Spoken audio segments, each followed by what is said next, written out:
존 번연이 지은 철로역정이라는 유명한 책이 있습니다. 그게 주인공 이름이 크리천입니다. 이 크리천이 전도자의 두루마리를 받습니다.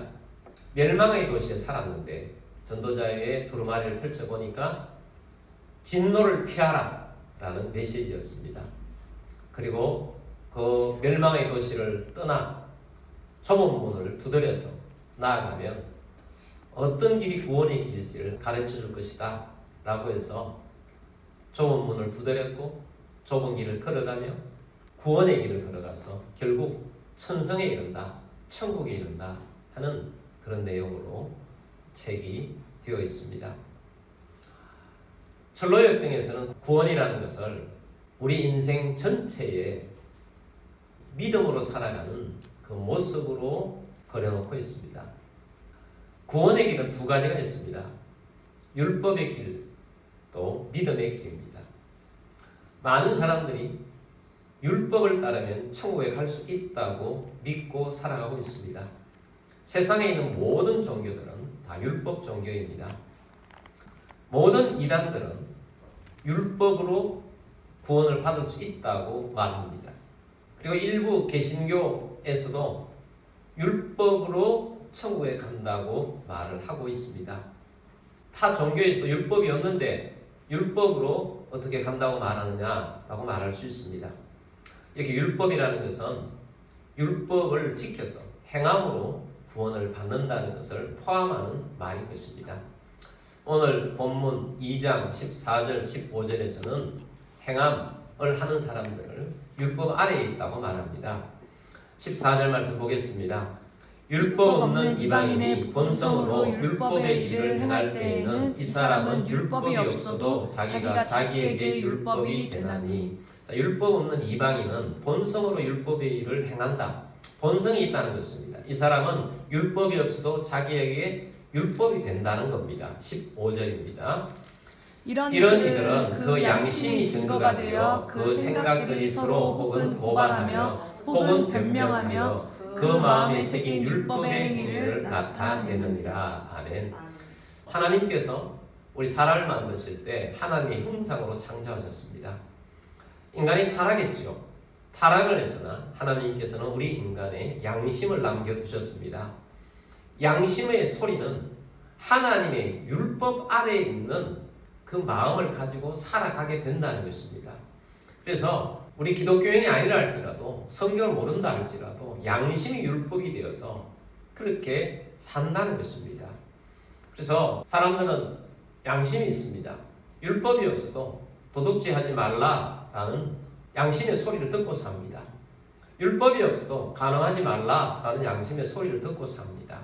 그래서 율법을 대하진 않았지만 성경을 대하진 않았지만 모든 사람들이 다 율법 아래 있다. 하나님의 법 아래 있다. 라고 말씀을 하는 것입니다. 그래서 이 하나님의 법 아래에서 율법 아래에 살아가는데 율법으로 행위로 행함으로 착하게 살면 구원을 받는다 라는 주장을 하는 사람들을 따르면 반드시 망하게 되어 있습니다. 행함으로 구원받을 수 없습니다. 율법으로 구원받는다 라고 하는 것을 따라가면 망하는 길을 따라가는 것입니다. 여러분, 절대로 율법으로는 구원에 받을 수가 없습니다. 절대로 우리의 행위로는 구원을 받을 수가 없습니다. 절대로 양심을 따라 살아서는 구원을 받을 수가 없습니다. 오직 믿음의 길만이 구원을 얻을 수가 있는 것입니다. 우리가 지난번에 1장 18절부터 해서 32절까지 말씀을 보면서 이 세상의 모든 사람들이 하나님의 진노 가운데 있다라고 했습니다. 오늘 본문은 2장과 3장 20절까지 말씀의 내용도 다 하나님의 진노 가운데 있다는 것인데 지난번 1장에서는 누가 하나님의 진노 가운데 있다고 그랬느냐? 세상에 있는 사람들이 하나님의 진노 가운데 있는 것입니다. 세상에 있는 사람들도 하나님을 알되 하나님을 영화롭게도 하지 않고 하나님을 감사치도 아니하며 스스로 지혜롭다고 하나 어리석게 되어서 우상을 숭배하게 되었고 하나님께서 그들의 욕심대로 내어버려 두사 그들이 서로 해하도록 서로 갈등하고 서로 싸우고 전쟁하고 성적으로 타락하고 동성애를 하고 수많은 범죄자들로 살아가는 그 세상 사람들, 그들은 다 하나님의 진노 아래 있는 것이다. 하나님의 진노에서 벗어나려면 하나님의 은혜 속에서 믿어야 한다는 것입니다. 그럼 유대인들은 괜찮으냐? 유대인들도 하나님의 진노 가운데 있다는 것입니다. 율법 아래에 있는 자들도 하나님의 진노 아래에 있다. 그래서 2장에서 또 3장에서 말하는 것은 요약하다면 유대인들도 율법 아래에 있다고 하나 하나님의 진노 아래에 있다 하는 내용으로 요약할 수가 있는 것입니다. 유대인들도 죄인입니다. 2장 1절 말씀을 보겠습니다. 그러므로 남을 판단하는 사람아, 누구를 막론하고 내가 핑계하지 못할 것은 남을 판단하는 것으로 내가 너를 정죄하니 판단하는 내가 같은 일을 행함이니라. 자, 그러므로 남을 판단하는 사람아, 누가 남을 판단하느냐? 유대인들이 1장에 나타나고 있는 세상의 죄 지은 사람들을 판단한다는 것입니다. 근데 누구를 막론하고, 유대인이든 이방인이든 누구를 막론하고 네가 핑계하지 못할 것을 남을 판단하는 것으로 네가 너를 정죄함이니 판단하는 내가 같은 일을 행함이니라. 유대인 너희들은 그런 죄를 안 짓고 사느냐? 너희들도 죄를 짓고 살지 않느냐? 너희들도 율법으로 정죄하면서 죄를 짓고 살면서 왜 남을 판단하고 살아가느냐? 라는 것입니다. 2절입니다. 이런 일을 행하는 자에게 하나님의 심판이 진리대로 되는 줄 우리가 아노라. 죄를 지으면 하나님의 심판이 있다 하는 것을 모든 사람이 다 안다는 것입니다. 3절입니다. 이런 일을 행하는 자를 판단하고도 같은 일을 행하는 사람아, 내가 하나님의 심판을 피할 줄로 생각하느냐. 율법을 가진 너희 유대인들아, 너희들은 하나님의 심판이 없는 줄 아느냐? 너희들도 심판 아래 있다 라고 선언하고 있습니다. 유대인들은 율법주의의 함정 속에 빠져 있습니다. 율법주의의 함정, 이것이 문제인 것입니다. 남을 정죄하고 있습니다. 그렇다면 오늘 우리 예수 믿는 사람들은 어떻습니까? 우리들은 유대인들과 다릅니까? 많은 그리스도인들이 처음에는 예수님을 믿음으로 영접하고 그렇게 살다가 어느 순간 살다 보면 율법주의의 함정에 빠져 있는 것입니다. 율법주의의 함정에 빠져 있는 사람들의 특징이 있습니다. 어떤 특징을 가지고 있느냐? 첫 번째는 다른 사람을 정죄합니다. 여러분, 남을 정죄하고 있다면, 세상 사람들이 죄를 짓는다고 정죄하고 있다면 율법주의에 빠져 있는 사람들입니다. 믿음의 길을 걸어가는 사람들은 죄인들을 보고 정죄하는 것이 아닙니다. 그들을 불쌍히 여김으로 보는 것입니다. 그들을 가슴에 품습니다. 가슴에 품고 기도합니다. 그리고 그들을 열심히 구원하려고 노력하는 것입니다. 믿음의 길을 걸어가는 사람들은 그 속에 사랑이 있는 것입니다. 정죄하지 않습니다. 두 번째는 율법을 가졌으나 율법을 지키지 않습니다. 유대인들은 신앙의 기본 바탕이 뭐가 있느냐 하면 선민의식입니다. 우리는 아브라함의 자손이다. 우리는 할례를 받았다. 우리는 율법을 가졌다. 그래서 우리는 다른 사람들과는 다르다라는 굉장히 강한 자부심을 가지고 있습니다. 그래서 유대인들은 이방인들을 개처럼 여깁니다. 어떤 랍비는 하나님께서 이방인들을 이 땅에 그냥 내버려 두신 것은 이방인들을 앞으로 지옥에서 땔감으로 쓰기 위해서 남겨놓았다라고 이야기할 정도로 이방인들을 경멸하며 자기들만 하나님의 백성이라고 하는데 그 근거가 우리는 아브라함의 자손이요 우리는 할례를 받았고 우리는 율법을 가졌다라고 하는 것입니다. 율법을 가져서 구원받는 것이 아닙니다. 율법을 행해야 구원을 받을 수 있습니다. 근데 유대인들이 율법을 행하지 않고 율법을 가졌다고 구원을 받았다고 하는 것입니다.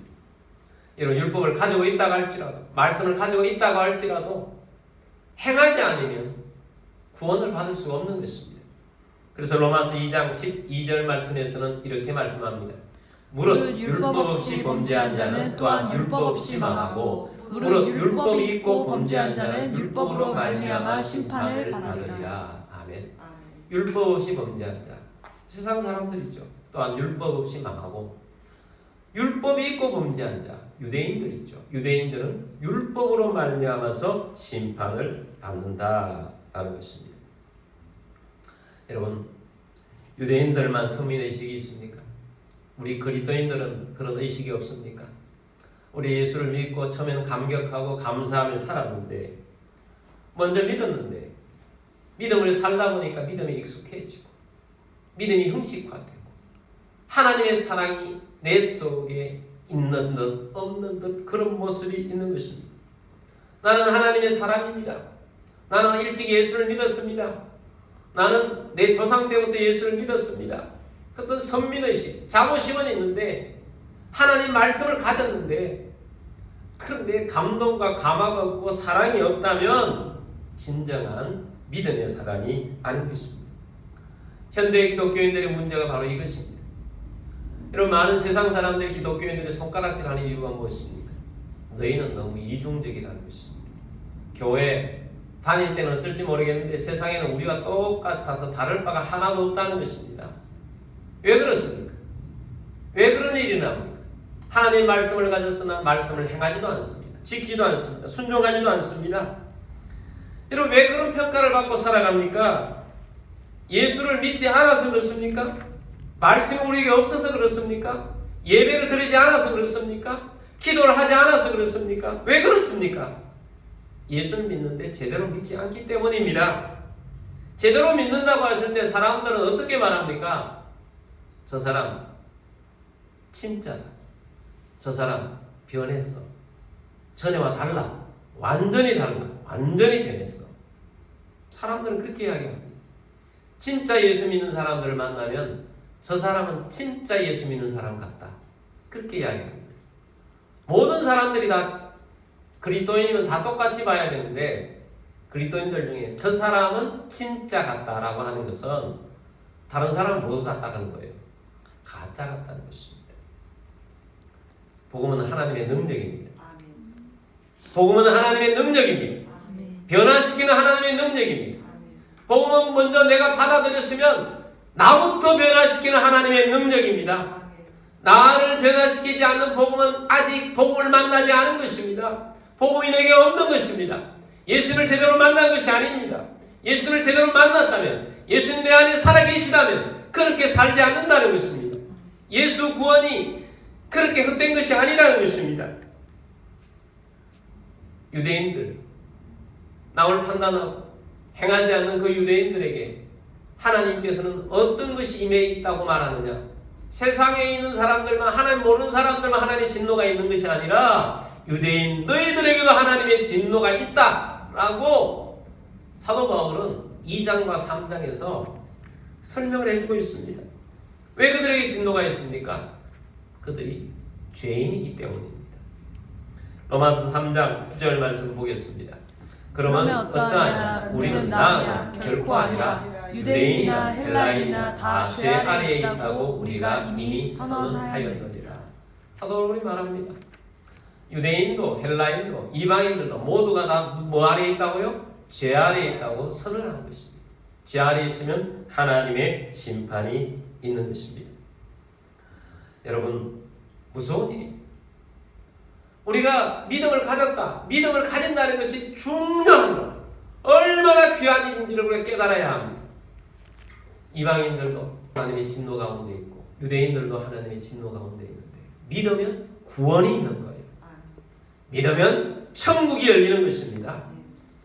그런데 유대인이나 헬라인이나 천국길을 행해야 하는데 다 죄 아래에서 하나님의 진노가 머물러 있어요. 그럼 우리가 바른 길을 갈아야 되지 않겠습니까? 근데 그 해답을 저는 2장 5절 말씀에서 찾았습니다. 2장 5절 말씀 보도록 하겠습니다. 다만 내 고집과 회개하지 아니한 마음을 따라 진노의 날 곧 하나님의 의로우신 심판이 나타나는 그날에 임할 진노를 내게 쌓는도다.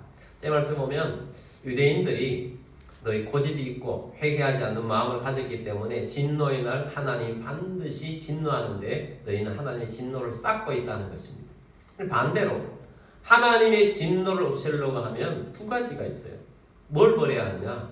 첫 번째는 고집을 버려야 합니다. 두 번째는 회개해야 한다는 것입니다. 먼저 고집.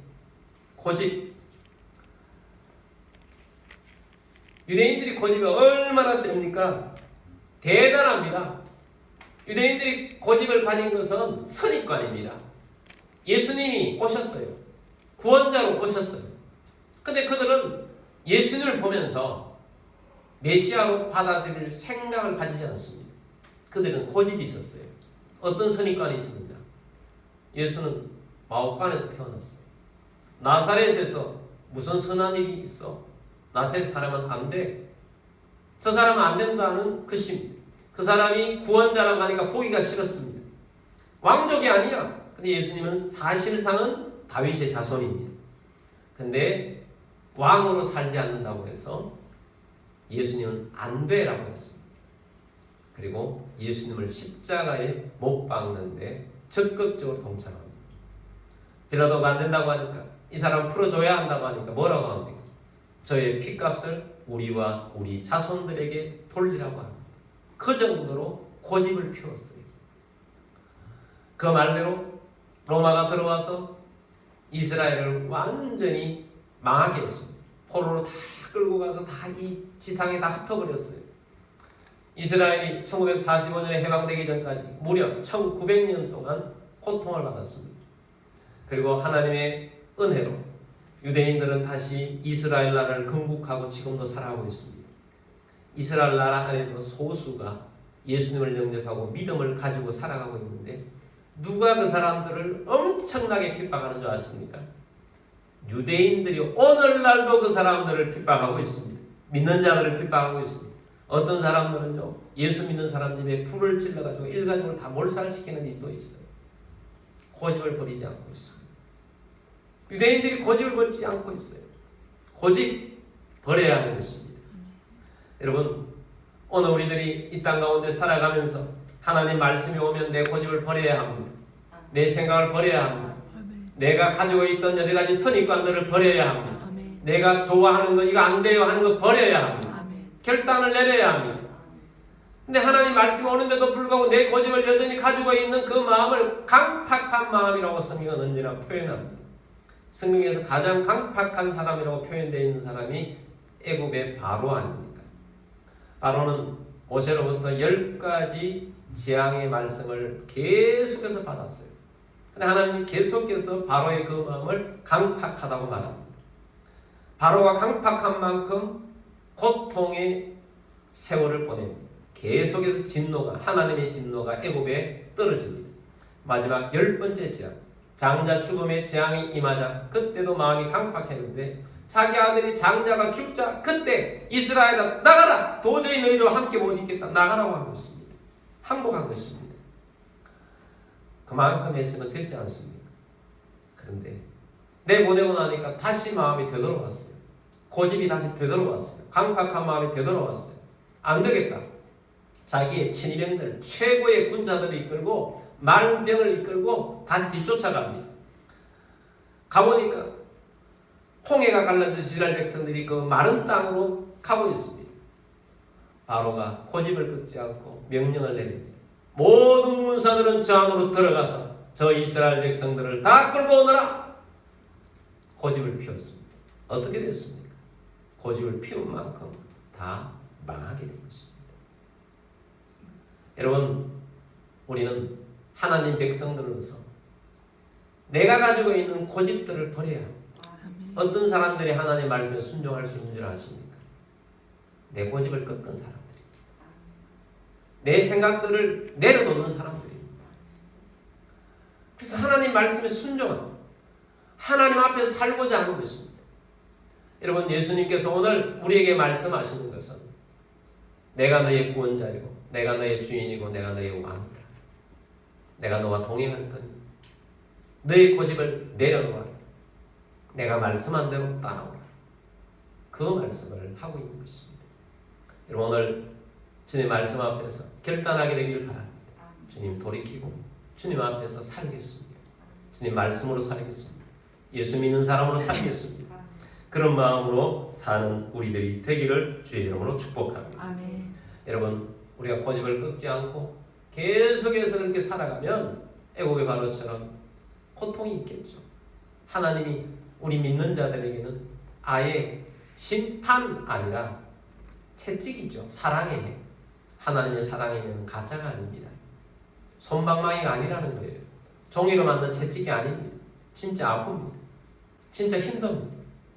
그러기 전에 우리 고집을 꺾고 주님 앞에 바로 돌아서는 주의 백성이 되기를 바랍니다. 우리의 생각과 아집과 내 이것들이 얼마나 강한 틀인지 모릅니다. 내려놓아야 하는 것입니다. 그리고 두 번째는 회개해야 합니다. 회개는 돌이키는 것입니다. 하나님께서 이스라엘 백성들에게 율법을 주셨습니다. 이 율법 가지고 살아야 하는데 이 율법은 하나님이 우리에게 주신 도덕의 수준이에요. 우리 백성들은 이렇게 살아야 한다라는 도덕의 수준이에요. 쉽게 모르게 주셨어요. 이건 하나님 앞에서 우리가 가져야 할 도덕의 수준이다 하는 것입니다. 근데 이스라엘 백성들은 어떤 문제가 있느냐? 그것을 지킬 수 있는 능력이 없다는 거예요. 문제는 지킬 수 있는 능력이 없어요. 근데 그들은 우리가 율법을 가졌으니 우리는 괜찮다라는 거예요. 우리는 못 지키면 하나님 못 지킨다고 해야 하는 것입니다. 율법은 내 힘으로 지킬 수 있는 것이 아닙니다. 여러분 여전히 율법을 가졌지만 도둑질합니다. 율법을 가졌지만 간음합니다. 율법을 가졌지만 시기합니다. 율법을 가졌지만 질투합니다. 율법을 가졌지만 다른 사람들을 음해합니다. 그래도 불구하고 나는 구원받은 사람이다. 그렇게 할 수는 없다는 것입니다. 율법을 가진 자들은 율법을 보면서 고통해야 합니다. 가슴을 찢어야 합니다. 하나님, 내가 율법 앞에서 보니 내가 심각한 죄인이군요. 나는 어찌해야 하겠습니까? 어찌할꼬 해야 하겠습니까? 이런 하나님의 말씀은 우리의 영적인 거울입니다. 거울은 비춰보면 내 얼굴이 뭐가 묻었으면 그것을 보여주지 않습니까? 하나님 말씀이 내게 비춰줄 때 내 마음의 거울이 되어서 내 마음은 이런 어두운 면이 있군요. 나는 이렇게 완악한 마음을 가지고 있군요. 하나님의 율법의 말씀을 듣고 왔을 때 나는 이런 말씀도 어겼고 이런 말씀도 어겼던 큰 죄인이군요. 어찌할까? 이런 마음을 가져야 한다는 것입니다. 로마서 3장 19절부터 보겠습니다. 우리가 알거니와 무릇 율법이 말하는 바는 율법 아래에 있는 자들에게 말하는 것이니 이는 모든 입을 막고 온 세상으로 하나님의 심판 아래에 있게 하려 함이라. 아멘. 율법 아래에 있다는 것은 율법이 온 세상이 심판 아래에 있다. 율법이 우리에게 비춰주는 것은 뭐냐? 너희가 죄인이라는 것을 계속 말씀합니다. 20절입니다. 그러므로 율법의 행위로 그의 앞에 의롭다 하심을 얻을 육체가 없나니 율법으로는 죄를 깨달음이니라. 아멘. 우리가 행함으로 구원을 받을 수 없다는 것은 행할 수 있는 능력이 없기 때문입니다. 율법이 부족해서가 아닙니다. 율법이 잘못되어서가 아니고 율법 아래서 우리가 율법을 지킬 수 있는 능력이 없기 때문이라는 거예요. 그래서 율법으로는 무엇을 깨달아요? 죄를 깨달아요. 율법으로는 죄를 깨달아요. 그래서 율법의 길은 구원의 길이 아닌 것입니다. 율법을 지켜서 구원 얻을 수 있지만 율법을 지킬 수가 없기 때문에 율법의 길은 심판의 길이에요. 천성에 이르지 못하는 길이에요. 그래서 하나님께서 우리에게 제시해 주신 그 길이 믿음의 길인 것입니다. 21절입니다. 이제는 율법 외에 하나님의 한 의가 나타났으니 율법과 선지자들에게 증거를 받은 것이라. 아멘. 21절 말씀을 꼭 기억하십시오. 로마서에서 21절 말씀은 굉장히 중요한 말씀입니다. 3장 20절까지 너희는 심판 아래 있다 계속 말했잖아요. 세상 사람도 심판, 유대인들도 심판. 그러나 이제는 율법 외에 하나님의 한 의가 나타났으니 하나님의 의가 나타났어요. 율법과 선지자에게 증거를 받은 것이라. 여기 하나님의 의는 누구를 말하느냐? 예수 그리스도를 말합니다.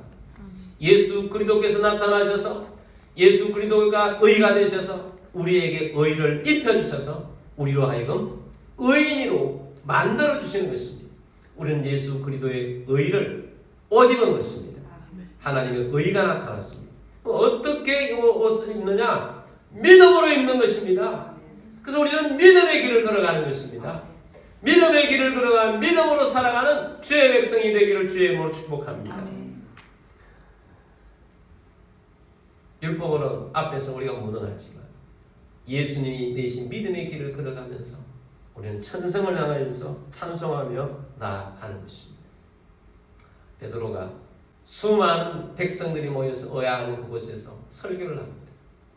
너희가 죽인 이 예수가, 너희가 십자가에 못 박은 이 예수가 하늘에서 하나님께서 부활시키시고 성천하셔서 하나님 우편에 계시면서 너희가 지금 보고 듣는 우리들에게 보내는 성령님을 보내주셨다. 그 설교를 들었던 백성들 중에 3,000명은 마음이 찔렸어요. 그래서 고집을 버립니다. 회개하는 마음을 가집니다. 우리가 어찌할꼬 고집을 버려요. 그러니까 베드로가 말합니다. 너희가 각각 회개하며 세례를 받고 믿음에 성령을 선물로 받으리라. 그래서 그들은 회개하여 성령을 선물로 받고 믿음의 길을 걸어가며 초대교회의 강력한 믿음의 교회의 역사를 일으켜 갔던 것입니다. 여러분, 믿음이라는 것은 항목선언이에요. 믿음이라는 것은 전문가에게 내 삶을 맡기는 것입니다. 어떤 전문가? 예수님이라는 우리 인생 전문가에게 내 삶을 맡기는 것입니다. 우리 자동차가 고장이 나면 반드시 정비소에 가서 고쳐서 자동차를 다시 타게 됩니다. 우리가 고칠 수가 없어요. 우리 인생을 내가 고칠 수가 없어요. 주님만이 고칠 수 있는 것입니다. 믿는다는 것은 내 인생을 주님께 맡길 테니 나를 고쳐주옵소서. 내 인생을 고쳐주옵소서. 내 인생을 통째로 주님께서 고쳐주셔서 내 인생을 주님께서 이끌으시는 삶이 되게 하여 주옵소서. 그렇게 하며 나아가는 것입니다. 철로역정에 이 크리스천이 가다가 어떤 방에 갔더니 하인이 청소를 한다고 하면 먼지를 막 털털 해서 먼지가 막 날려서 복잡해집니다. 그 먼지가 율법이에요. 여러분, 율법이 우리에게 와서 우리에게 있는 먼지들을 막 트는 거죠. 너 죄인이야, 너 죄인이야, 너 죄인이야. 그래서 우리는 어찌할꼬 하는데 그 철로역정에서 그 하인이 물을 뿌리면서 청소를 해줍니다. 깨끗하게 청소를 해줍니다.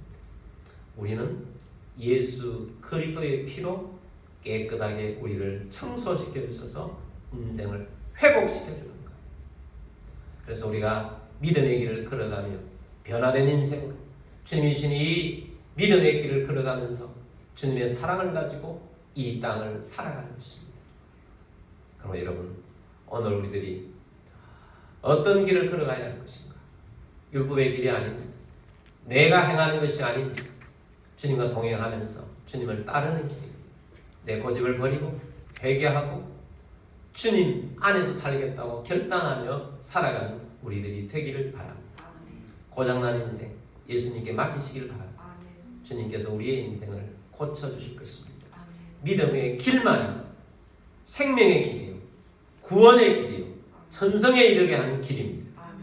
여러분, 구원은 순간만이 아니라 순간이 우리의 삶을 이끌어가서 믿음에서 믿음으로 이르러 구원의 길로 이끌어가는 일평생 가야 할 길이라는 것을 우리가 잊지 않게 되기를 바랍니다. 주님이 우리의 삶 가운데 함께 하셔서 하나님의 귀한 역사를 이루어 가게 해 주실 것입니다.